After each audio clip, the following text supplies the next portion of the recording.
Ciao a tutti tesori, io sono Cecilia e bentornati sul mio canale. Oggi è il 21 di aprile e sta uscendo il film Non mi uccidere, tratto dal libro omonimo di Chiara Palazzolo. Premetto subito che in questo video parlerò solo ed esclusivamente del libro e la parte spoiler la segnalerò più avanti, quindi andate tranquilli. Lascio un disclaimer iniziale per scoraggiare le persone più sensibili, se già questo non vi ha scoraggiate. In questo libro troveremo temi molto forti come violenze di tipo fisico, violenze di tipo psicologico, abusi, perdita di una persona cara, uccisioni di ogni tipo e soprattutto il tema principale, droga e relazioni tossiche.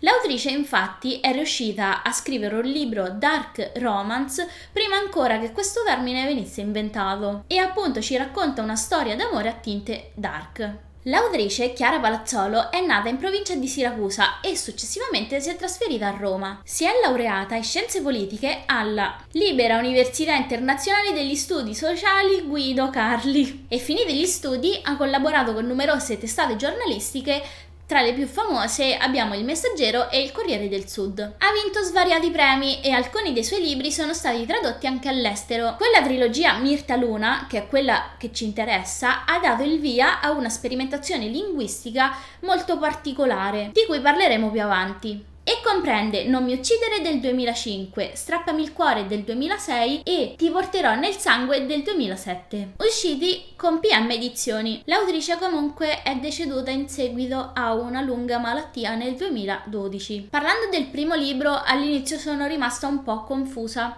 anche in positivo, per svariati motivi, tra cui il primo. Nella copertina viene riportato il testo Mirta Luna e quindi due nomi femminili.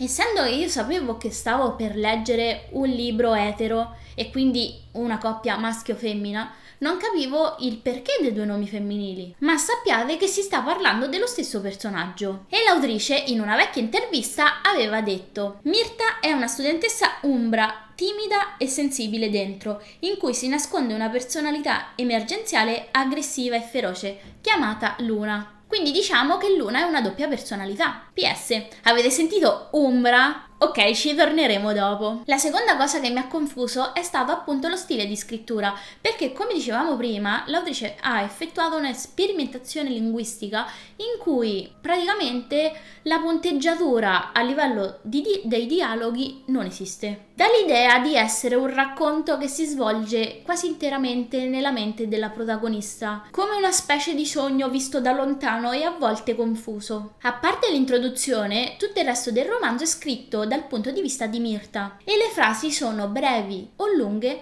a seconda dei suoi stati d'animo. Ad esempio, nei momenti di confusione avremo delle parole intervallate dai punti, molto spesso anche sconnesse. Questa cosa all'inizio l'ho trovata strana, ma avendo finito di leggerlo, nella sua interezza ho trovato che sia stata una scelta vincente, perché riesci a sentire tutto quello che vuole trasmetterti la protagonista, anche se sei in disaccordo con lei. A questo proposito, l'autrice in un'altra intervista aveva detto: Non mi uccidere è un romanzo tutto giocato sulla struttura del linguaggio. Mirta scaturisce dalla sua stessa incapacità di parlare. Da un lato è afasica perché viene dalla morte, ma allo stesso tempo parla continuamente. Il romanzo è la sua voce, una voce che esprime un vuoto, nonostante i colpi di scena e le scene d'azione, è la rappresentazione di una solitudine totale. Per questo è scritto in una paratassi strettissima, in cui ho completamente destrutturato il linguaggio. La terza cosa che mi ha confuso e che probabilmente confonderà anche voi vedendomi in questo stato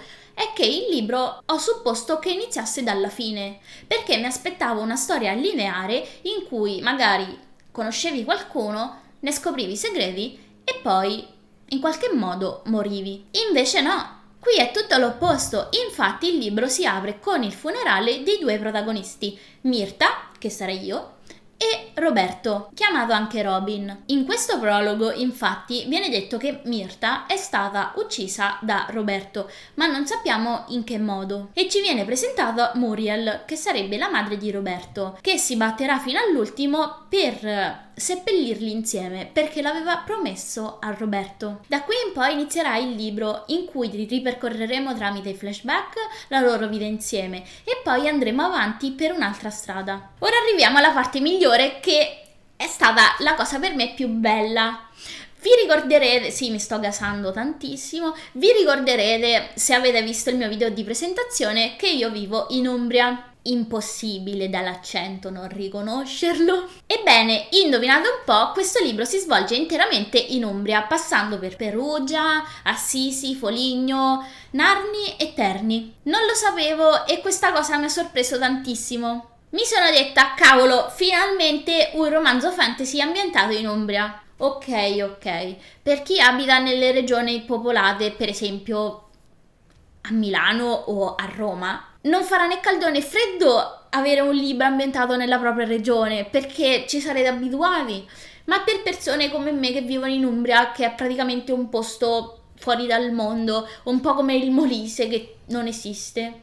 Ciao abitanti del Molise. Questa cosa è assurda e bella, perché comunque visiti dei posti che conosci e quindi basta, sto dicendo tutti sproloqui, ma appunto mi è piaciuto tantissimo. Ambientate più storie in Umbria. Ci viene detto che ci troviamo nel Monte Subasio, di preciso nel versante di Foligno, che in realtà dovrebbe essere di Spello, ma questo è un altro discorso. Sappiate che ho chiesto a chiunque e ho fatto anche tante ricerche, ma un cimitero in quella zona non esiste. I più vicini sono ad Assisi, Spello e Foligno. Quindi ho trovato credibile che il paesino in cui vive Mirta, che non è mai nominato per tutto il libro, sia Collepino e che il cimitero di cui parla in realtà sia situato immaginariamente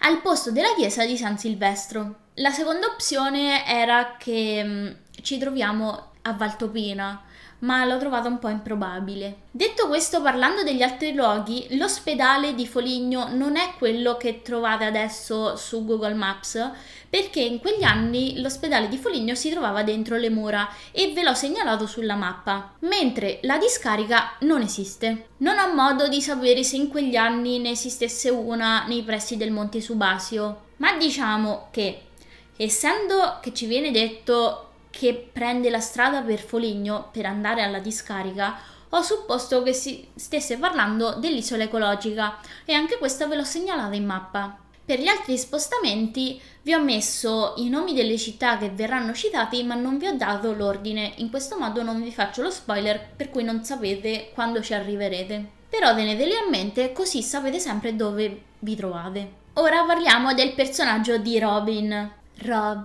Una trentina di anni circa, 1,90 m, capelli legati in un codino, occhiali a qualsiasi ora del giorno e della notte, jeans strappati e giubbotto di pelle. Stereotipi ne abbiamo. È così geloso di Mirta che una volta ha preso su di peso un uomo che la stava guardando e con tutta la poltrona l'ha buttato fuori dal locale su una strada. Mirta ci racconta che Robin non ha avuto un'infanzia felice e che quindi i suoi problemi comportamentali sono un suo meccanismo di difesa e che lei lo vuole guarire a tutti i costi, anche se tutti gli amici intorno a lei gli dicono che è pericoloso. Nei suoi momenti di lucidità diventa il fidanzato perfetto, negli altri diventa proprio un'altra persona, un tossico e un criminale. Nei momenti brutti Robin è convinto che prima o poi Mirta lo lascerà perché darà ascolto alle sue amiche, che si farà una vita con un altro uomo e vivrà felice ma lontano da lui. E questo per lui è totalmente insopportabile. Così tanto insopportabile che sta pensando di togliersi la vita e magari, perché no, portare Mirta insieme a lui. E qui parliamo di droga e promesse. Quando si mettono insieme, Mirta ha circa 16 anni mentre lui ne ha circa 29. E proprio nei primi mesi lui gli confessa tutto, ovvero che si fa di ecstasy e la porta con lei per farglielo vedere. Lei lo ama così tanto che accetta tutto, lati belli e lati brutti. Ed essendo che lo vedeva ogni giorno più paranoico ed incline a fare qualcosa di irreparabile, decide di stipulare una promessa. Giurano di stare insieme per l'eternità e che se Robin ne sentiva il bisogno si sarebbero bucati insieme, anche se lei ci stava veramente male, e il tutto solo per non lasciarlo morire da solo. Come dicevamo all'inizio, hanno fatto promettere pure a Muriel che, in caso di disgrazia, volevano essere seppelliti insieme. Sentite il gelo? Se mi sta guardando qualche adolescente in questo momento, sappiate che non dovete prendere Robin come fidanzato ideale, perché quello non è amore e soprattutto non è felicità. Quella è una persona mentalmente disturbata che ha bisogno di cure. Passando oltre, uno dei personaggi rilevanti è sicuramente Paco, un altro chiaramente personaggio super tossico. Che mi è piaciuto è un altro discorso. Paco è un amico molto molto stretto di Robin, fa parte del suo circolo e il suo personaggio dal punto di vista mentale, psicologico, è molto difficile da descrivere, ma nei momenti brutti lui è un pazzo e un violento. Chiariamo il fatto che, essendo che lui usa violenza fisica su altre persone e soprattutto sulla sua ragazza, è una cosa sbagliata. Perfetto, passiamo oltre. Mi è piaciuto.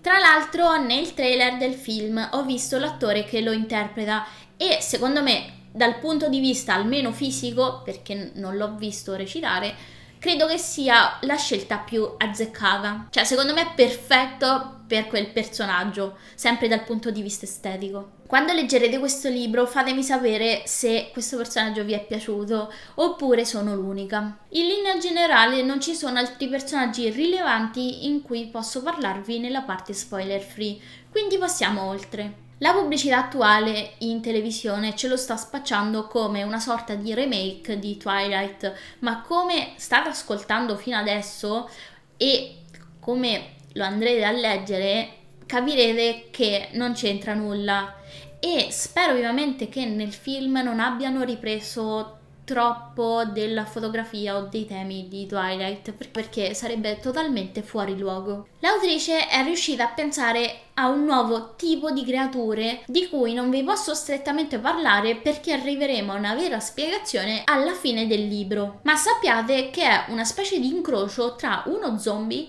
e un vampiro. Hanno molte caratteristiche in comune sia dell'uno che dell'altro, mentre dall'altra parte abbiamo una serie di antagonisti che sinceramente non ti aspetti e quando scopri chi sono, tutto acquista finalmente un senso. Da questo punto di vista, infatti, sono altamente soddisfatta. A differenza degli altri romanzi che ho letto finora nel filone dark romance, non incappa nei soliti errori, uno di questi i buchi di trama. Infatti non ne avremo, anche se la protagonista principale ha i paraocchi perché è accecata completamente dall'amore o da quello che lei crede essere amore, chiunque intorno a lei condanna la loro relazione e soprattutto condanna Robin. E lo stesso la condanna l'opinione pubblica. E niente è romanticizzato o normalizzato, almeno dagli altri. Durante il romanzo vedrete che a un certo punto anche lei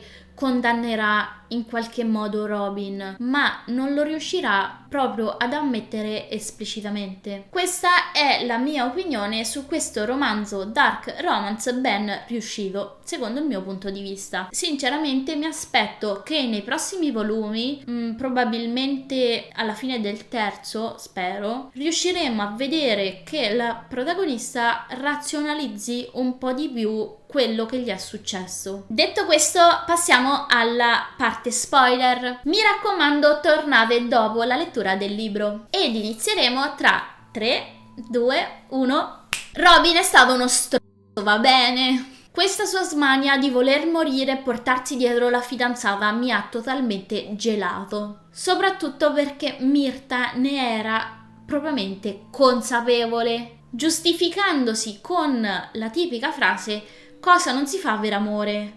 No, gente, questo non si fa per amore. Per cosa poi? Quello che Mirta rimpiange maggiormente era la sua vita, i suoi affetti, i suoi genitori, i suoi studi, per non parlare addirittura dei libri da leggere. il rimpianto di non averli finiti in tempo prima di morire e rimpiange appunto la sua scelta, ma ormai è troppo tardi. Vogliamo parlare di una frase che ha detto Sara, ovvero: come faceva Robin ad avere la certezza matematica che sarebbero tornati? Vi assicuro che alla fine di questo libro mi sono riempita totalmente di paranoie. Chi è Robin veramente? Sinceramente mi piacerebbe un'introspezione sul suo personaggio per capire meglio le sue scelte, ma un'idea in realtà me la sono fatta e stiamo parlando di complotti. Vi ricordate i buttafuori del locale che gli perdonavano sempre tutto? La sua forza fuori dal comune, il suo gusto per le cose retro, oppure appunto la certezza di tornare indietro dopo la morte. Vi ricordate il padre di Myrta che ha ingaggiato un ispettore privato per fare ricerche su Robin? E che cosa ha trovato? Dei buchi, enormi buchi in cui spariva e ricompariva. Ok, arriviamo al punto. Io credo che Robin sia Godfrey, e spero di averlo detto bene, o comunque una persona collegata a lui. E se fossero i suoi, gli uomini nel locale, come dice Sara, gli uomini di Godfrey, magari erano lì per proteggerli dai benandanti. Oppure magari l'uomo che ha buttato fuori dal locale con tutta la poltrona potrebbe essere stato un benandante. Chissà se Muriel sapeva dell'altro al riguardo, o chissà se sono tutti nomi falsi. Ma se fosse come ho appena ipotizzato, che cosa l'ha spinto a mettere dei sassi di fiume nella sua bara per poi sparire senza portarsi dietro Myrta? E se Myrta fosse stato solo un esperimento e una volta ottenuti i risultati e quindi la certezza che se sei convinto puoi tornare, semplicemente ha perso interesse? Oppure che cosa potrebbe averlo spinto a stare lontano da Myrta? Perché non l'ha raggiunta subito se lui è in vita? Via Robin, dentro Paco. Quando dice fuori tempo Mirtina, niente caramelle per oggi, per poi aggiungere: Mirtina, magari riesco a sfangarla e ci rivediamo fuori. Così finiamo quel discorso. Aggiungiamo che Paco era un collaboratore di Robin. Aggiungiamo che hanno trovato il suo giubbotto ma non lui. Aggiungiamo il fatto che sa di Myrta e quindi che se ci credi davvero è possibile tornare indietro. Non fatelo a casa. Secondo me l'ha sfangata perché Paco la sfanga sempre. Secondo me appunto Paco è vivissimo, come direbbe Robin. L'unico pallino che mi è rimasto nel cervello che ancora non sono riuscita a spiegare: la strage nella villa è reale? Era un sogno? Perché non se n'è più parlato? Per ultimo, bello l'arrivo di Sara che stravolge tutto quello che sappiamo delle creature e porta tutta l'ambientazione ad un livello superiore. Quindi, in linea generale, se hai un motivo che ti tiene fortemente attaccato alla vita, riesci a tornare indietro e non invecchi più, sei forte ed agile e mangi come i vampiri. Non hai un creatore e ti sei alzato dalla tomba da solo come gli zombie. In più, se non mangi correttamente, la tua pelle diventa appunto come quella degli zombie. Il lato relativo alla gravità sinceramente lo eviterei perché fa molto Superman, ma tutto il resto mi piace molto, specialmente le loro capacità speciali, credo trasformarsi in qualcosa, tipo quella cosa che è diventata Sara. E poi i telepati che ti entrano nella mente, cioè lì mi si è aperto un mondo. Stiamo parlando di un'organizzazione preparata con fondi e risorse in tutti i settori, che ha l'unico scopo di trovare e sterminare tutti i soprammorti, perché principalmente ne sono invidiosi. O perché li temono? Ma secondo me sono invidiosi. Vorrebbero essere come loro, ma ne sono spaventati e quindi ricadono un po' nello stereotipo del uccidi quello che non conosci. Bene, per questo video credo di aver detto tutto. Grazie di averlo visto fino a qui e noi ci vediamo al prossimo. Ciao! Piccolo bonus, ho il mio gatto che viene sempre alla finestra quando sto registrando E i vestiti che ho preso, questo e un'altra gonna. Ok che 3 pezzi in totale li ho pagati 5 euro, ma cazzo, ma come si fa a cucire la roba all'incontrario? Cioè, vedi, qui è cucita bene e qui la gonna del vestito l'hanno attaccata all'incontrario. Ma come si fa? Cioè, ma quindi tu l'hai comprato così? Ma io non capisco. Vedi che all'incontrario è dritto e invece è così. Ah, in tutto ciò le mie mani si sono macchiate di fake blood e non va via, sembro malata. E tra tutto ho macchiato anche qui. Fortuna sopra il piumone bianco ci ho messo questa trapuntina, anche qui e in altre zone. A posto, ciao a tutti!